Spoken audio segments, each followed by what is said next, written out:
So we're looking at the seventh parak in Nechemiah, chapter 7. We started on this last week. And what we had said was Nechemiah notices a problem. The problem that he's working with is the depopulation, or not really depopulation, lack of population in Yerushalayim. We said that there aren't many houses, or alternatively, the houses are not particularly well built and well defended. There aren't many people in Yerushalayim, which makes a lot of sense. It makes sense you wouldn't have a lot of people in Yerushalayim, right? Because remember the beginning of our book, right? When we started this Sefer, not the beginning of Ezra, when we started Nechemiah, we said the city was under attack. They didn't have a wall to defend them. They were under attack by the Samaritans. Things were in ruins. So when you think back to the beginning of Nechemiah, you know exactly why they have this problem.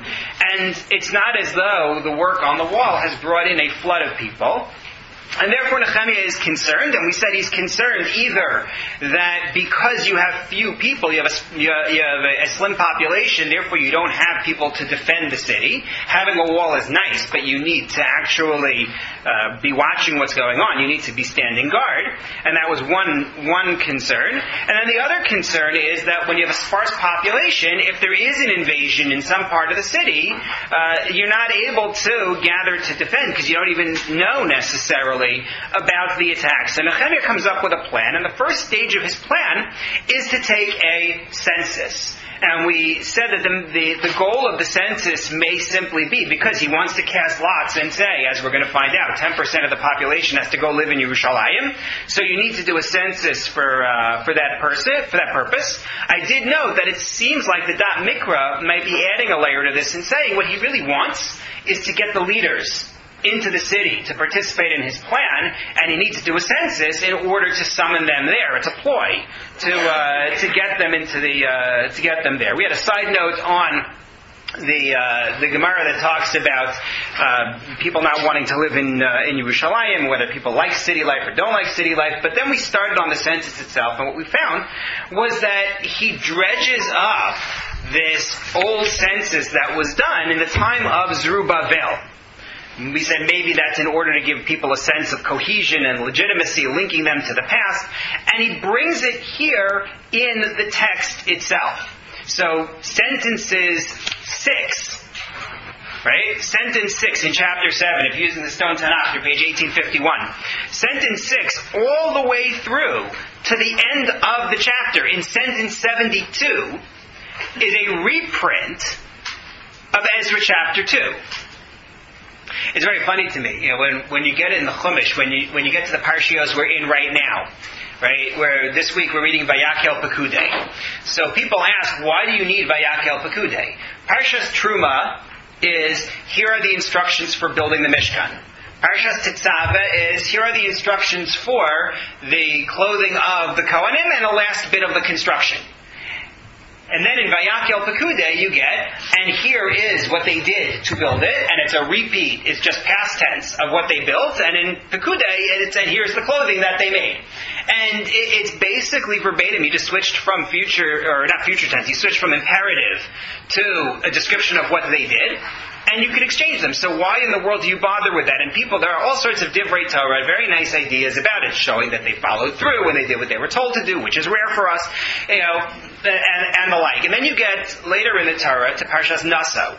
And in Parshas Naso, when they dedicate the Mishkan, we have the offerings brought by each of the Nesiim, the heads of each tribe. And each one, it takes 6 sentences, 7 sentences, 8 sentences to describe what that Nasi brought, what that prince brought. And it's repeated over and over and over again. And this one brought, same list. And this one brought, same list, just changing the name and changing what day it was in the process for 12 days. And again, all the divrei Torah, all the analyses of why did the Torah go out of its way to tell us this?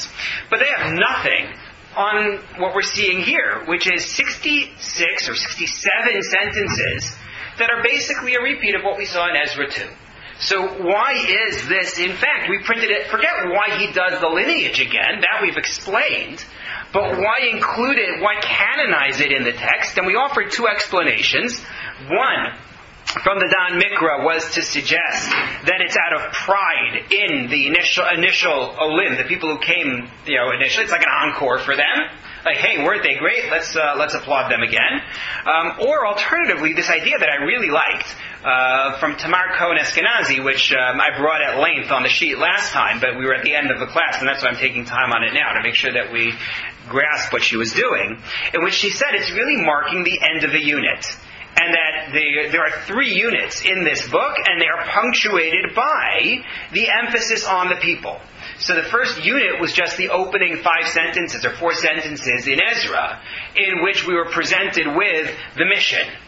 The nation is to go back to Judea and is to build the temple. Then you had everything from then until now, which is the actualization. First, the construction of the temple. Ezra arrives, bringing the karbanot to dedicate it, bringing the offerings, and then Nechemiah arriving as well and building the wall for Jerusalem. And now that you've completed that, you've finished this phase. So again, here's a list of the people, because we keep coming back to the nation themselves as the focus. And then the last part of the book, everything after this list going forward, is going to be about the success of the mission, how we succeeded in dedicating the wall, restarting Judaism. And even though the truth is that it's not all going to look like a success, as we'll see, they're not out of the woods. Nonetheless, that's your third section. So again, the break point between 1 and 2 and 2 and 3 is this name list. And that's what's accomplished by placing it here in the book. Okay. Yes? Is there something to be said, I still don't know if anybody put this up, that none of these people left and they're still around? I mean, by reiterating all these names again, right. This has been quite a number of years. Things have not gone well. Right. And yet these people have not left town. Right. So I wish that were true. I wish that were true. Meaning, Dahlia's suggestion that we're highlighting the fact that they're all still around would be great if they all were still around. But as we're going to see momentarily, they aren't all necessarily still around. I forget if it's Malbim or Mitzudat David. No, it's Mitzudat David who's going to say that actually some of them left. But otherwise, yes, it would be wonderful. These people who we're going to mention are the ones who are still around. We're not mentioning the ones who skipped town. But in order to introduce that point, you have to get to a key question, which is, even though I have said now a couple of times that this is carbon copy of Ezra chapter 2, it's not a carbon copy of Ezra chapter 2. There are, in fact, some differences, and not the sort of differences that you really like to see show up in a canonized book of Tanakh. Right? When they have the texts in front of them, there's really no excuse for this. On your sheets, I gave you bullet points in source number 1 to show you 5 different types of variations. We are not going through this list to find all the different variations. If you are a masochist, I am willing to take a picture of the footnote that I have in the Da'at Mikra where he lists for you all of the differences, and then I can email it to you, and you can then go one by one, or you can just read and pick it out yourself, and I'll see you in a month. But I do want to highlight the types of differences.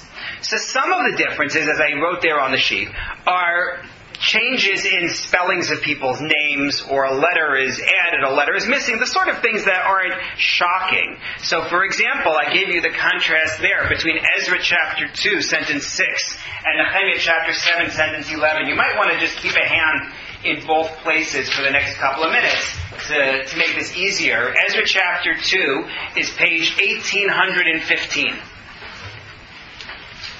Whereas the Nechemiah list is page 1851. See that? There's another difference. It's 1-5 in Ezra, it's 5-1 in Nechemiah. So, if you look at chapter 2, sentence 6, in Ezra, in the original list, so it lists B'nai Pachas Moab, those who were members of the family of Pachas Moab. Remember we said that might be David. Livnei Yeshua Yoav, which they translated of the children of Yeshua and Yoav, but there's no Vav. It could be the sons of Yeshua are Yoav, for all I know. Same exact thing, plus a letter, is going to show up in the Nechemiah list in sentence 11, B'nei Pachas Moav, Livnei Yeshua V'Yoav. Very small, but if I'm transcribing a list, it shouldn't be there at all. That's a minor change. More significantly, take a look, please, in Ezra at chapter 2, sentence 2, at the beginning of the list. It describes the leadership, the people who are Zerubbabel's associates. So back on page 1814, 1815, you look at your names, and Zerubbabel's allies are Yeshua, Nechemiah, Siraya, Re'elaya, Mordechai Bilshan, Mispar, Bigvai, Rechum, Ba'ana. Those are your leaders. I want to highlight for you specifically that when you look at the list on page 1850, 1851, in chapter 7, sentence 7, compare the two. Your list starts off well. Yeshua, Yeshua. Nechemiah, Nechemiah. But then you have Azariah in Nechemiah. There was no Azariah in the old list. And the old list had Siraya, who doesn't appear in the Nechemiah list. And then you have Ra'amya in Nechemiah, Re'elaya, if you're looking in Ezra. So you have a name that's missing, you have a name that's been added, and you have a name that's been changed. You follow? Yeah, you can start to see why I'm not doing this for the entire thing. If you're really transcribing a list, why is a new name showing up? Why is an old name disappearing? And why is another name showing up in a different form? Right? Re'elaya becoming, what was it in Nechemiah? Ra'amya. Didn't you say it was 60 years possibly? Oh yeah. But you're looking at a piece of paper. It's not like you have to remember something. He has a piece of... This wasn't memorized. No one assumes it will be a good approach. But he says, I found it in a book. Right? But I found a text. It said in Nechemiah chapter 7, sentence 5, he said, V'ansa Sefer Hayachas. I found the book of, right, the text of lineage of those who came. V'ansa Kasuv Bo, and I found the following written in it. Had it been something people sang around a campfire, I can't imagine the tune. But had it been something like that, then yes. Vav crept in, a name got changed. I'm good with that idea. But it's not it, and not only that, again, canonization. Right? Your sages are sitting there in a room, looking at this text. Why doesn't it look the same? Why is it not the same? And not only in terms of added names, subtracted names, but numbers change. Ezra chapter 2, sentence 5. The family of Arach is Shva Me'ot Chamisha V'Shivim, 775 people. I then get into the family of Arach in Nechemiah's list, and that's in sentence 10, and it's Sheish Me'ot Chamishim U'Shnayim, 652. Did 775 people show up? Did 652 people show up? What happened to the missing 133 people? Why isn't anybody worried about them? They missed their reservation at the restaurant, and everyone just said, "Well, great, I get their table." Why is this not a problem? The fact that you have a different group. Not to mention, I put it in the list of examples in number 1. The donations at the end. At the end of your list of lineage, back in Ezra 2, it talked about donations that were made for the Mishkan. We're going to get a list of donations at the end of chapter 7. And number 1, the sums are going to be different. And number 2, we're going to highlight, you're going to like this, we're going to highlight Nechemiah's gift in the end of the list in Nechemiah 7. Didn't mention it in the list in Ezra 2. So Nechemiah altered Ezra's list. So that is what it looks like. It looks like Nechemiah changed Ezra's list. And the question is, well, not just whose is correct, but why edit the list? He can't possibly be more correct. It doesn't make sense for him to be more correct. He's not the one on the spot. How would he even know that there was something to correct?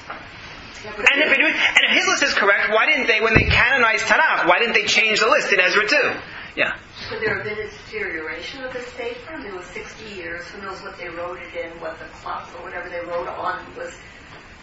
Yeah. Entirely possible, but then again, when they canonize Tanakh, they're looking at both. Either change the first one or change the second one, but do something, because otherwise you look silly. Or was it constantly edited? Was it constantly edited, meaning? So, there are 4 different approaches to this problem. This is exactly the sort of thing that I don't want to spend too much time on, because it's not like you're going to learn great moral and ethical lessons out of this where people are going to come away with a nice Bar Torah, that they can tell. It's just, at the same time, this is a problem. And it's not the sort of thing which you can seriously say, I learned Ezra and Nechemiah, if you're just going to avoid this issue. So, 4 different approaches on your sheet. The first approach is what I would like to see done for the entire thing, but it isn't done for the entire thing. And this is the approach of the Gemara in Megillah for one change. This is the approach that says, when you see something like this happen in Tanakh, there must be a reason for it, and therefore, we're going to analyze it and find what the reason is. But they only do it for one change. Out of all the changes on the list, they only do it for one, and it's the one that relates to the leader who came with Zerubbabel, whose name is Mordechai, or Mordechai Bilshan. As we talked about when we did it back in Ezra, we noted the question of, is this the same as Mordechai of the Purim story? And the assumption of the Gemara is that this is the same as Mordechai of the Purim story. That creates certain problems if it's Mordechai of the Purim story, because that means that Mordechai of the Purim story, go back to Dalia's point, that means that Mordechai came with Zerubbabel and then went back to Persia. Because Cyrus is before Purim. Mordechai can't be in Shushan if he's also in Israel. It doesn't work. So you have to assume that the Gemara is thinking that Mordechai made Aliyah, and then for whatever reason went back to Shushan and ended up there at the time of the Purim story. Otherwise, this doesn't work. The problem is our Gemara that we're about to see, source number 2. You might as well see it. The Gemara picks up on the classic line from the end of the Megillah. Right? The last sentence in the Megillah. My father never tires of reminding me of this line. It says, Ki Mordechai ha-Yehudi Mishneh la-Melech Achashverosh, because Mordechai the Judean was the second to King Achashverosh. V'gadol la-Yehudim, he was great for the Jews. V'ratzui l'rov echav, and he was ratzui, desirable, accepted. You can translate it in different ways. For rov echav, the word rov could mean, and in context likely means, the many, right? The multitudes of his brethren. No, the simple read is not about that. The simple read is, rov means he has a lot of brethren and they all love him. That's the simple read of the sentence. But it's not the way the Gemara reads it. The Gemara reads rov to mean, the way it's used in other contexts, majority. Mordechai was beloved to the majority of his brethren, which is a really funny thing for the Megillah to say. Like, do we do that with our heroes? Like, we're going to go out of our way to say not everybody liked him? But that's what it says. Ratzui l'rov echav, and so the Gemara says, l'rov echav, for most of his brethren, v'lo l'chol echav, not all of them. Milamed shepirshu mimenu mitzah Sanhedrin, teaching that some of the Sanhedrin, he's supposed to have been a member of the high court, that some of them left him. When he got into this position of being, working for Achashverosh, not everybody was comfortable with him anymore. Amar Rabbi Yosef, and then Rabbi Yosef picks up on one of the changes in our lists. In the list in Ezra chapter 2, when we listed the associates of Zerubbabel, we said it's Yeshua, Nechemiah, Seraiah, Re'eliah, Mordechai. He's number 5 on the list. However, when you get to the list in Nechemiah, where we said we threw in a name, right? It was Yeshua, Nechemiah, Azariah, Raamiah, Nachmani, and then Mordechai. So he's number 6 on the list. So the Gemara says, that's what happens. Amar Rabbi Yosef, Gadol Talmud Torah Yosef mehatzalas nefashos. He says, Torah study is even better than saving lives. Demeikara chashav leila Mordechai basar arba. Mordechai was a scholar when the story began, and he was number 5 on the list. Ulubasof, but when Nechemiah gets to him, which is after the events of Purim, Basar Hamisha, he's number 6 on the list. He went down in the rankings because he got involved in, running the community and saving people's lives. Now, that's a fascinating idea. Right? Are you serious? Like, do you really believe that that's true? That we will actually value him less? What kind of a polemic is this that we're trying to do here? But nonetheless, the message of the Gemara is that when you see a change like this, on one list he's after 4 names, on one list he's after 5 names, there has to be a meaning. And we're going to tell you what that meaning is. But like I said, there are a bunch of other changes where we have no text whatsoever to explain the change. Clear? Okay. Question. Yeah. In the Dead Sea Scrolls are Ezra and Nechemiah? Are Ezra and Nechemiah found in the Dead Sea Scrolls? I don't know. I think I looked into that when we started Ezra, but that was already, that's a year and a half ago. I'm not responsible to remember what I did back then. I think I mentioned it in the first class. So I'll have to look it up. There was Melech Halberstadt sent around a Purim Torah that he had seen on Megillat Esther in the Dead Sea Scrolls. Anyone see that? Yeah, he had found something. I don't think he wrote it. I think he was circulating it about Megillat Esther in the Dead Sea Scrolls, which is not. There is no Megillat Esther in the Dead Sea Scrolls. But Ezra and Nechemiah, I'll have to go back and check. I don't remember. But this is one approach, is to say there is significance to every change, and if it's there, it's for a reason. And here's an example of that, but we don't have any others. Opposite pole. Rashi. Take a look at source number 3. He says, in a nutshell, don't worry about it. He says, Cheshbonot halalu, these accountings, sometimes they match the accountings that went on in Ezra 2. And sometimes they don't match. It wasn't so careful, it wasn't so precise. But when it gets to the final number of how many people came, that's going to be the same. So Rashi says, don't sweat it. It's very uncharacteristic of Rashi. That's not usually the way Rashi does things. I refer you back to the comment a few weeks ago that Rashi in parts of Ezra and Nechemiah may not actually be Rashi, and I wonder, this is so inconsistent. The idea that you're just supposed to ignore the variations. Rashi loves to tell you about the changes and why there are changes. But that's another approach. And then we have 2 more approaches which say, no, there's a reason for the difference, and it's based on what the list was supposed to be. Mitzudat David, Rabbi David Altshuler, and there's a similar idea found in Ibn Ezra, a similar idea found in Ralbag, is a practical approach to say the list was updated for Nehemiah's day. Meaning, he isn't just taking the list out of Ezra 2. That's not what he's doing. He's looking at the list of Ezra 2 and recognizing that in the decades that have passed, the society has changed.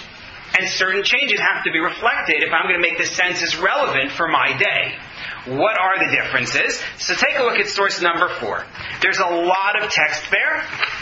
We're not going to go through... I'm going to go through in the English in the interest of time. I don't want to spend our entire time on this issue. He says the specifics of the accounting, meaning in Nechemiah, do not match the specifics of the accounting in Ezra. Sometimes adding, sometimes subtracting. And some of the families are listed by Ezra and not here. And the opposite. And the sum of the heads of those who ascended adds here Nachmani, who was not mentioned by Ezra. For Azariah, Ra'amya, Nechum, Misperet mentioned here are the same as Saraya, Re'elaya, Mispar, Rechum mentioned in Ezra. They're similar in language. He's just pointing to the problems. He's pointing to the changes. They were known by 2 names, and there are many like this. Actually, I should take time. I'm rushing it a little too much. He says, when you look at this here, he says, we added in names, and we changed some names. So the first key point that he makes is that there were people who were known by 2 names, and there are many like this. And he's right, meaning in Tanakh that happens all the time. Names change marginally. There's Yoash and there's Yehoash. Right? As one example, there are names that have a vav at the end and they lose the vav. There are many names that have minor variations. So he says, that doesn't bother me. And here too, there are many others whose names are different from those listed by Ezra. Fine. But it appears that Nachmani seems to be added to the sum of the heads of those who ascended. So he comes to his explanation. Perhaps Nechemiah did not copy all of Ezra's list as it was, unchanged. But he copied the general content. The first who ascended with Zerubbabel were in year 2 of Cyrus the Persian, and after many years, in year 20 of Darius, son of Ahasuerus, then Nechemiah ascended, and he found a text of lineage. So we could say that this Nachmani came at first with Zerubbabel, when he was young and not a leader, and he was included with the others who ascended. But by Nechemiah's time, he had grown in age and stature, and so Nechemiah saw fit to add him to the first and to mention him with them. In other words, if I see a name show up as a leader in the second list and not in the first, the answer is he was there in the first, but he didn't have standing. Names that are added in the second list are added because these are people who came of age and became significant before the second list was recorded. That's his argument. And he says, regarding the additions and subtractions to the number, we could say that many of them had died by Nechemiah's time. And many children had been born to them and had matured. So when Nechemiah came to mention in his census the family that had grown or shrunk, he wrote the number as he found it then, whether to add or subtract from Ezra's. The numbers changed because the numbers have changed over time. And when he said at the start, those who ascended from the captivity of the exile, even though some of them, people he's mentioning, have only been born afterwards, it was regarding most of them, not the small number who were born in Israel and were not among those who ascended. And some of the families who ascended at first had disappeared by Nechemiah's time. And the remnant who remained were joined with families who were near to them, and they were counted with them. So families lost their status, and some of the families who were at first small in number had been joined with nearby families to be counted with them. And now in Nechemiah's time they had multiplied. He counted them as independent families. So there were shifts in family structure, there are shifts in family size, and that's reflected in it. And in the end of his words, when he summed them up, and with those who had come from the other tribes, even though it is a meaning not just Yehuda and Binyamin, but the other remnants of other tribes, even though it is unlikely that they would have neither decreased nor increased in Nechemiah's time over the original number, let me explain what he's doing. We already pointed out that even though the individual numbers are different, the total of those who came, the 42,360, that doesn't change. It's the same number in Ezra's time and Nechemiah's time. So he says, if you're really telling me he changed the list to update it, to reflect his day, you can't tell me it's the same number of people overall. It makes no sense. He says, you're right. Nonetheless, he says, the end of source number 4, Nechemiah saw fit to use the original sum and not the current one because the ones who had come from the captivity of the exile originally had only been in this number. He decided for the sake of nostalgia, I'm going to stick with the 42,360, even though the number makes no sense anymore. Nonetheless, it has a sort of sacred status to us, and so that's why he retains it. That's Mitzudat David's answer. They're all wrestling with a basic problem, which is this shouldn't be here. The list can be here. We talked about why it's valuable to include the list, but it shouldn't be different from the list in Ezra too. Well, the idea that this is an updated list works until he says there are 42,360 people showing up, when it's so clear that that number should have changed. So his answer is, that was a sacred number to them. That was like, in the same way that we look at the 600,000 men of military age in the wilderness and say, like, that's a special number, and it has all sorts of other places in Judaism where we reference it because we consider it special. So to them, he's saying that number was special. Last approach is Malbim. And Malbim says, these are two different lists. And you have to recognize that. And what he means by that goes back to a comment he made back in Ezra chapter 2, when he looked at the original list. And this is his argument. He says, look at the text itself in Ezra 2, when it describes the people who came back. Ezra 2, sentence 1. It's on page 1815. He points you to a subtle variation between Ezra 2:1 and Nechemiah 7:6. In Ezra 2, sentence 1, it says, "These are the people of the Medina who came out of the captivity in the exile that Nebuchadnezzar had exiled to Babel. And they came back to Jerusalem and Yehuda, each one to his city." Right? That was the sentence there. Now keep your eyes on that while I read you the Nechemiah text, because there are two key changes. The Nechemiah text says, "And these are the people of the Medina," the same, so far the same, "who came out of the captivity of the exile," so far the same, "who had been exiled by Nebuchadnezzar, Melech Babel, king of Babylon," gap. Word missing. To Babel. The word to Babel is missing in Nechemiah. That's your difference number one. Difference number two. They came back to Jerusalem and to Judea. And to, instead of just and Judea. So if you're a normal mortal, and you read that, you don't even notice that there's anything different. But that's not the way Malbim works. Malbim is a throwback to the style of Midrash, and he notices everything. And he has an explanation for everything. And so here he says, what was Babel? You have to know history. What was Babel? When we say Babel, what are we referring to? No. We are not referring necessarily to the Babylonian Empire. The Babylonian Empire gets its name from the capital city, which was Babel. Babylonia is really the empire centered in Babylon. That's really what it is.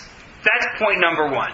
So that when the original list said, these are the people who were exiled to Babylon, that's different from Nehemiah's list, which lists just people who were exiled, but didn't necessarily go to the capital city. Who goes to the capital city? Who gets exiled to the capital city? The important people. Because remember that Nebuchadnezzar, king of Babel, exiled us in waves. There was the wave of the important people, the nobility. That's when Daniel and his friends went into exile. And then there was the destruction of the temple where he took everybody else. The leaders were brought to the capital. Everybody else scattered in the empire. So that's number one. He says, the list that you see in Ezra is actually a narrower list. It's only the elite. The list you see in Nehemiah is everybody. That's number one.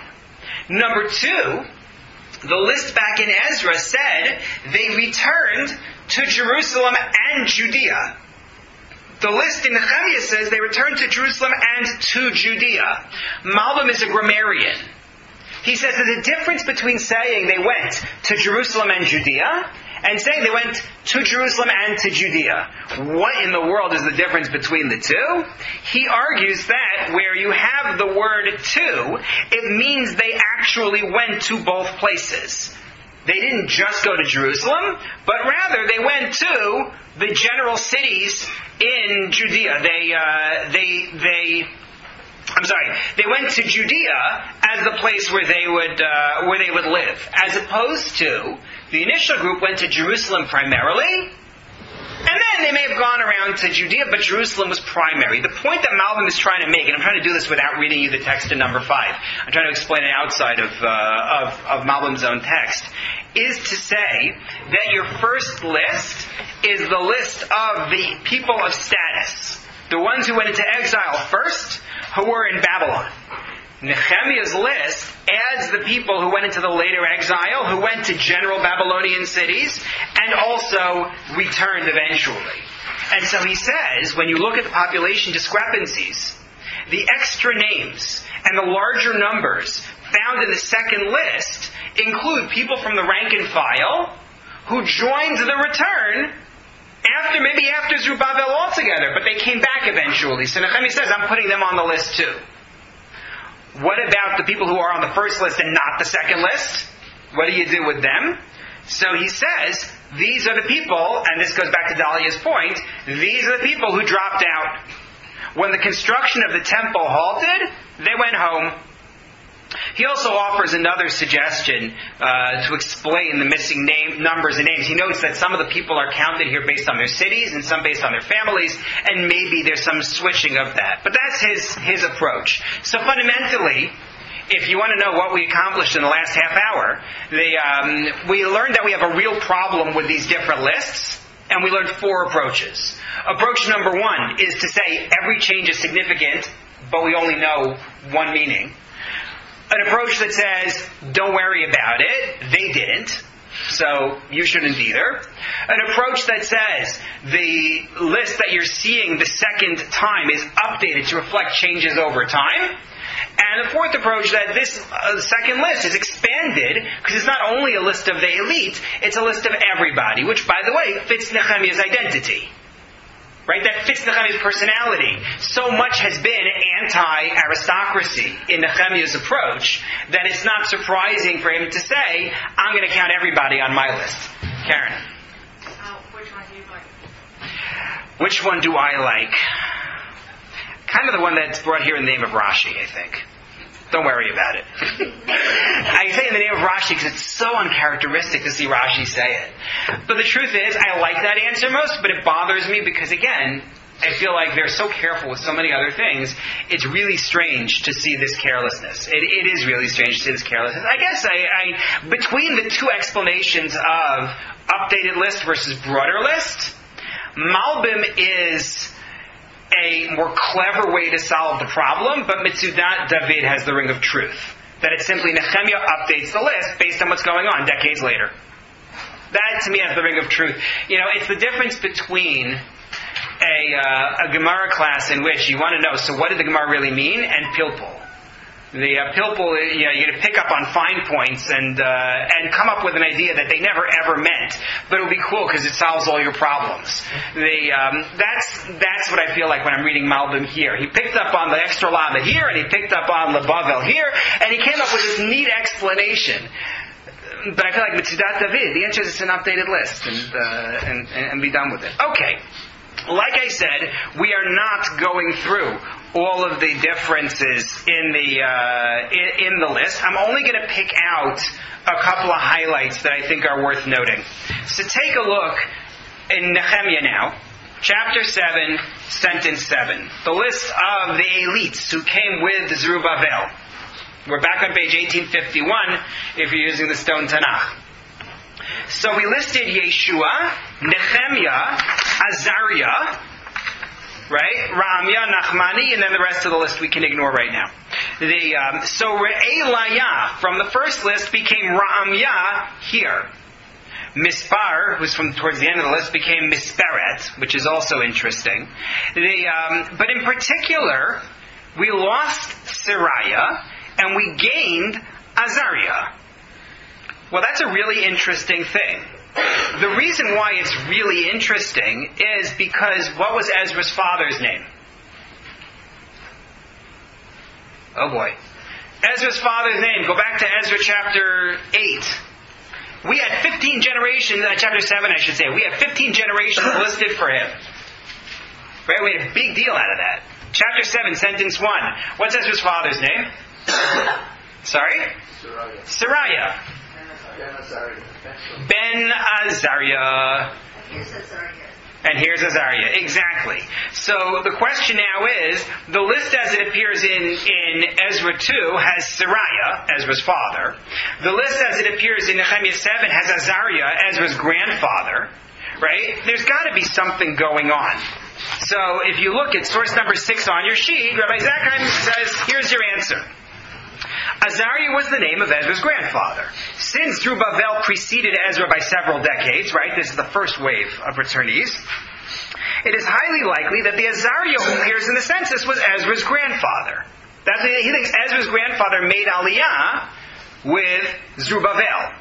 I like what he did there. Then he does one of his fanciful things that I don't understand why he feels the need to do. He says, in fact, the presence of his grandfather in Judah may well have spurred Ezra to leave Babylonia. Scripture provides no other motivation for him to organize an aliyah, much less depart his native country.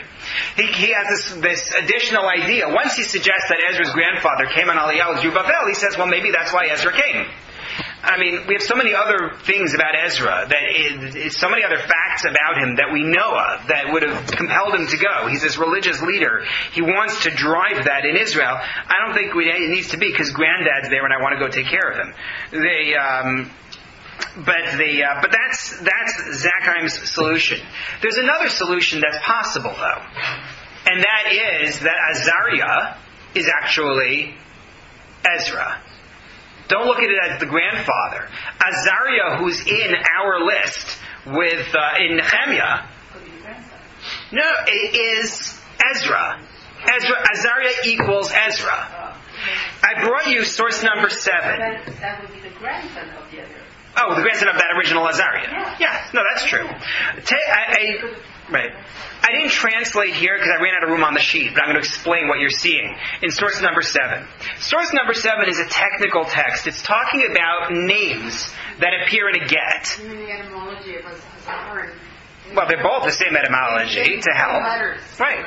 I mean, Ezra really is just an Aramaic version of Azariah. More or less. Azariah has the name of God in it. But fundamentally, it's just an Aramaic version of what you're seeing in the Hebrew. So what I brought you here, Rabbi Shlomo Luria records how you spell names in a get.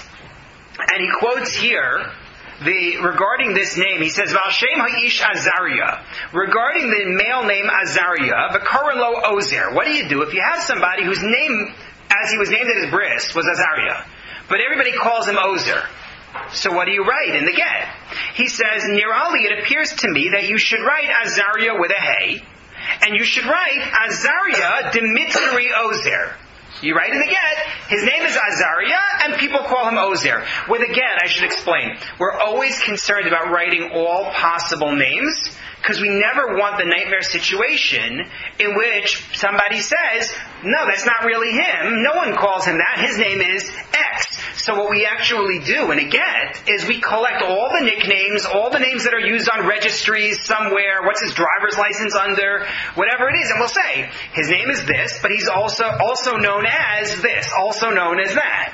So he says, that's what you're going to do in this case.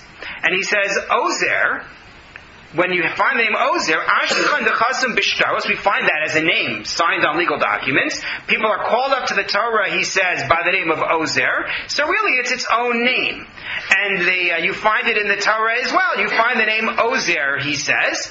So you write Azariah, who is also called Ozer, and he says you write it with a Vav, so that it'll say Ozer, because otherwise it could be Ezer, which is another name. But then he says, don't worry that maybe we should include Ezra as well. Even though Azariah equals Ezra, as is found in the book of Ezra in various locations, he says. So he clearly believed that Azariah is Ezra. This is the only place he could be referring to. Azariah equals Ezra. And that would be the way to look at it. So maybe what's really going on here is that Nechemiah in his day is updating the original list from Zerubbabel's time and saying Ezra deserves to be there. He didn't join in with Zerubbabel. He couldn't have. It's an anachronism. Unless you do a radical rewrite, which we're not going to go into now because that's just going to give me a headache. But the idea is that this was when it said Sariah there, who's Ezra's father. Now we're updating it with Ezra himself. It's a possible explanation for what's going on here. And then you have another approach I didn't mention. Mitzudat David and Malbim actually say maybe Azariah is Sariah. We do that with generations in Chumash, right? Reuel and Yitro are a prime example of it, where sometimes it's Reuel, sometimes it's Yitro. One is the father, one is the son. Okay. After you get through your initial list of who came in, the next sentence 8 through sentence 38 is all the list of Yisraelim. 39 to 42, Lametet to Mem Beis is the list of Kohanim. Mem Gimel to Mem Hey, 43 to 45 is the list of Levium. And then you get sentences 46 to 60, Mem Vav to Samach is the list of the Netinim and Avdei Shlomo. right? Netinim and the servants of Shlomo. Netinim, we said, were the people who were assigned to work in the Beis HaMikdash, in the temple, going all the way back to the Givonim and Joshua, who had fooled the Jews into making a pact with them, and updated at the time of David HaMelech, of King David. And then Avdei Shlomo, the slaves of Shlomo, we said when we learned Ezra, refers to the Knaanim who Shlomo captured, and he turned them into servants. It's not so clear that they actually work in the sanctuary, the Avdei Shlomo. From the text in Divrei Hayamim, in Divrei Hayamim 2, chapter 8, it sounds like they were just generally a lower class. But they had some standing in society such that there were people who converted to Judaism just to become servants of Shlomo. The Talmud, as the Talmud discusses in Yevamot. Okay. So that's the Netinim. That's Shlomo's servants as well. And then in sentences 61 and 62, we're flying now. You have the people who can't prove their Jewish status. Here's something interesting. When we learned about this in Ezra chapter 2, right, our concern was people who couldn't prove their Jewish status because they had been in Babylon for 70 years. And who knows what happened in Babylon. But now if we're updating this list for Nehemiah's time, what else are we concerned about? Intermarriage in his day. Right? The intermarriage that we discussed already in Ezra and Nechemiah is an added concern. So if I take the approach of Mitzudat David, that this is an updated list, that makes sense as a special concern here. And then you get people who lacked documentation for their kehuna. Kohanim who thought they were Kohanim, but couldn't actually prove that they were Kohanim. And so we say, take a look in sentence 65, chapter 7, sentence 65. Vayomer ha-tirshata lahem. The tirshata said to them, the governor said to them, that's Nechemiah, that they shall not eat from the Kodesh HaKadoshim, until there would be a Kohen who would be able to use the Urim V'Tumim to speak to God to find out what the story is. Now I should note, we generally assume this is referring to Nechemiah. Rashi, Talmud Yerushalmi assume that it's Nechemiah as well. The problem is that the Tirshata shows up in the first list also. So either that's back changed from Nehemiah's day, or it's whoever was the governor back in those days. But either way, these are people who are not allowed to serve. By the way, 1 second digression, but worth it for your Pesach Seder. Go back for a second to Pasuk Samach Dalet, sentence 64. Eile bikshuk savam hamisyachsim v'lo nimtza. They went looking for their book of lineage, couldn't find it. And then what does it say? Vayigo alu min ha-kihuna. How do you translate that? What do they do here? They were disqualified from the kahuna. How does the word vayigo alu mean disqualified? What is the root of vayigo alu? Gaal, ligol, gi'ula. They were gi'ula, they were redeemed. What do you mean they were disqualified? So I just gave a share this morning at Out of Israel about this. I did a lot of work on this word Gi'ulah and where it shows up. Not only where it shows up for us in Tanakh, but also in the Dead Sea Scrolls, since we mentioned the Dead Sea Scrolls before, in the Temple Scroll. And it's a very funny thing. The word Gimel Aleph Lamed, in a nutshell, refers to taking something out of where it has been. That's really what Gi'ulah is. It was somewhere, it will be taken out. Everything from Hamalach HaGoel Otimi Kol Ra, which is the first appearance of that root, Gimel Aleph Lamed in Chumash, to Hashem saying, Ga'alti etchem, right? I'm going to take you out, obviously, of bondage in Egypt, to the idea of Boaz being the Goel for Ruth. It's the guardian who has to take someone out. The Goel Hadam.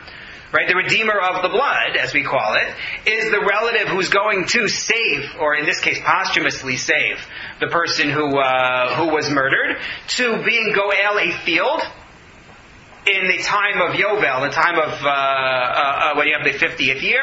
All sorts of uses all fit that, and even when it's a negative. Those who were here when we learned Sefer Daniel, right? We did this, Daniel 1, so it's got to be 5 years ago, at least.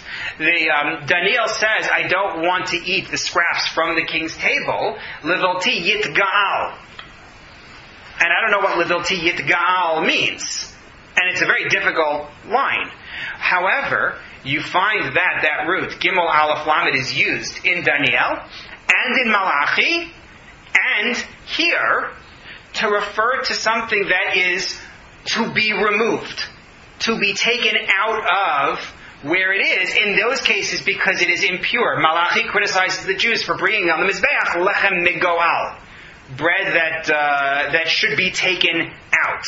The Yidgal, I would be like something that should be removed if I ate from Pat Bag HaMelech, if I ate from the bread of the king's table. Vayigoalu min hakehuna, they were removed from being Kohanim. What's the word Magil? That's with an ayin. That's with an ayin. Even though Magil and Hag'alah sound really good for this, but it doesn't work. What I saw that tweaked me to the explanation is one of the commentators on the Temple Scroll, where it talks about Tigolet as something that is impure. They noted Yeshaya chapter 4 sentence 4 talks about So'ah. And the Targum on it translates So'ah as Tigolet. So'ah is excrement, filth. Something that was removed from where it was, or is to be removed from where it is, depending on how you read it. But that's what Geula is, to be removed from where it has been. The reason I like this idea so much, this share from this morning, was because of the contrast between Purim and Pesach. At the end of Purim, right? Have we gotten anywhere? Right? Like the Gemara says, Akhati Abdei Achashverosh Anan. Achashverosh is still the king and he's still levying his taxes. Esther is still trapped in the king's palace. Right? The king who had signed on willingly to Haman's plan, right, is still in power over us. The Beis HaMikdash is still on hold, right? Because it was halted before Achashverosh's time and it's only going to restart in Darius's time. We are no better off than we were in the beginning of the book. All we have is the simcha of relief. The current threat has passed. As opposed to Pesach, where we say, the way you saw Mitzrayim today, lo sosifun rosamod ad olam. You're never going to see them like that again. Mitzrayim will never again be a threat to you. That's the meaning of Geula. Except that the only holiday we will observe in Mashiach's time is Purim. Possibly. I mean, no, because the language of the Rambam on it that people quote is that the book of Esther, is that Purim will never halt. That's what I think that's what he says. I'm not sure he says that the other holidays all... I have to go back and take a look. Let me... He doesn't say that they will exist. Right. And also that the miracles of Mitzrayim will pale by comparison. Right. The fundamental message that I take from it is that we all deal with, crises and problems and so on, and usually it's in a Purim way, right? Meaning, I got through this crisis. And there's another one around the corner. Right now I have my simcha that I got through this crisis. But you have to have a hope of Geula. You have to see yourself as though you underwent Geula. You have to be able to see an end to all crisis. That's Geula. So Vayigoalu min hakehuna, they were taken out of. It's not a positive in this context, but in general, that's Geula. Okay, that's just a side note, but at least it's a very dry day, so we got something in that wasn't quite as dry, and you got what I did there in an hour. We just did in 3 minutes.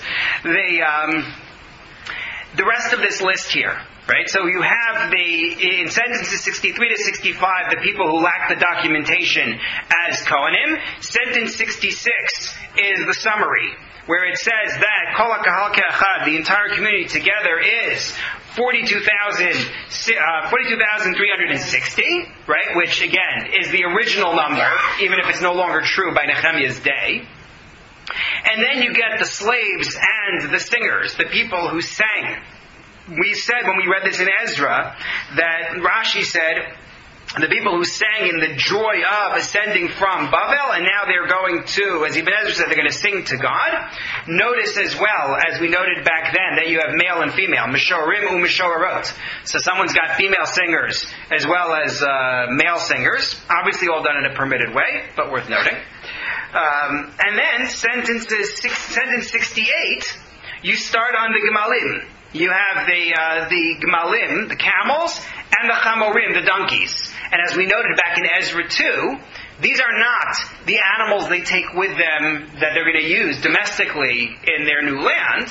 These are travel animals. These are pack animals, right? The donkeys and the camels are for the journey. And then we get to the last part of the list. Take a look, please. Sentences 69 to 71 here. Umiksas Roshei Ha'avos, and some of the leaders of the clans, Nasnu Lamalacha, gave for the work. Hatirshata Nasan La'otzar, the Tirshata, the governor, Nechemiah, gave for the storehouse Zahav, gold, darkamonim, Elef, the 1,000 darkamonim, Mizrakot Chamishim, 50 ladles, Katnot Kohanim Shloshim V'chamesh Mayot. Wow. 530 garments for the Kohanim, a nice big gift, and then it tells us what the rest of them gave.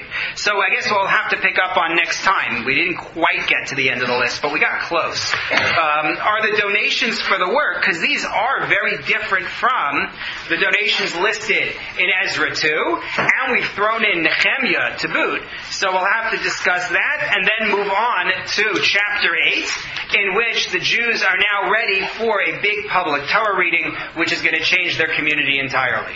So we'll pick up with that, God willing, next Tuesday. Thank you.